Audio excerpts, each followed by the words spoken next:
My name is Ryan Ploughe. We're here at WJ-Titan, and this is In the Lab. Recently, someone dropped a comment, requested a video on maximum material boundary, and we're here to answer. So material boundary is material condition when it is identified on a datum and a feature control frame. It's a lot of words.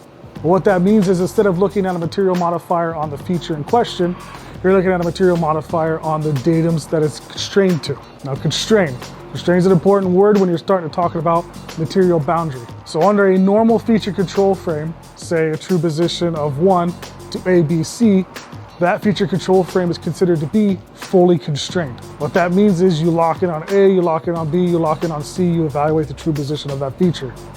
Now, material boundary is when you put an MMC or an LMC modifier on a datum in that feature control frame, such as a true position of 1 back to A, and then B with an MMC symbol. What that MMC symbol means is material boundary. And the reason why that's important is as follows. So material boundary takes into consideration that a datum of size can freely move within its tolerance zone to allow some wobble or wiggle in assemblies. So instead of having to lock in on datum B in that scenario, you would use a pin to represent its least material condition. That way you get your bonus from it.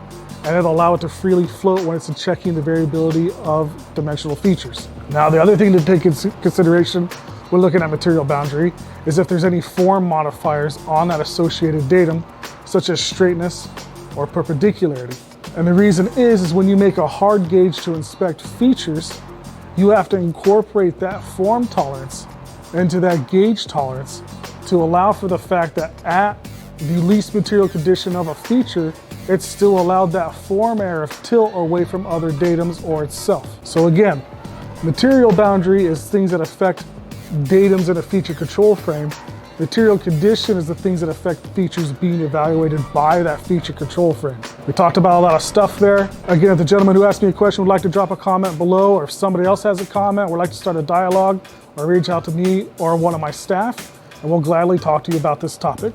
Again, my name is Ryan Ploughe. We're here at WJ-Titan, and this is In the Lab.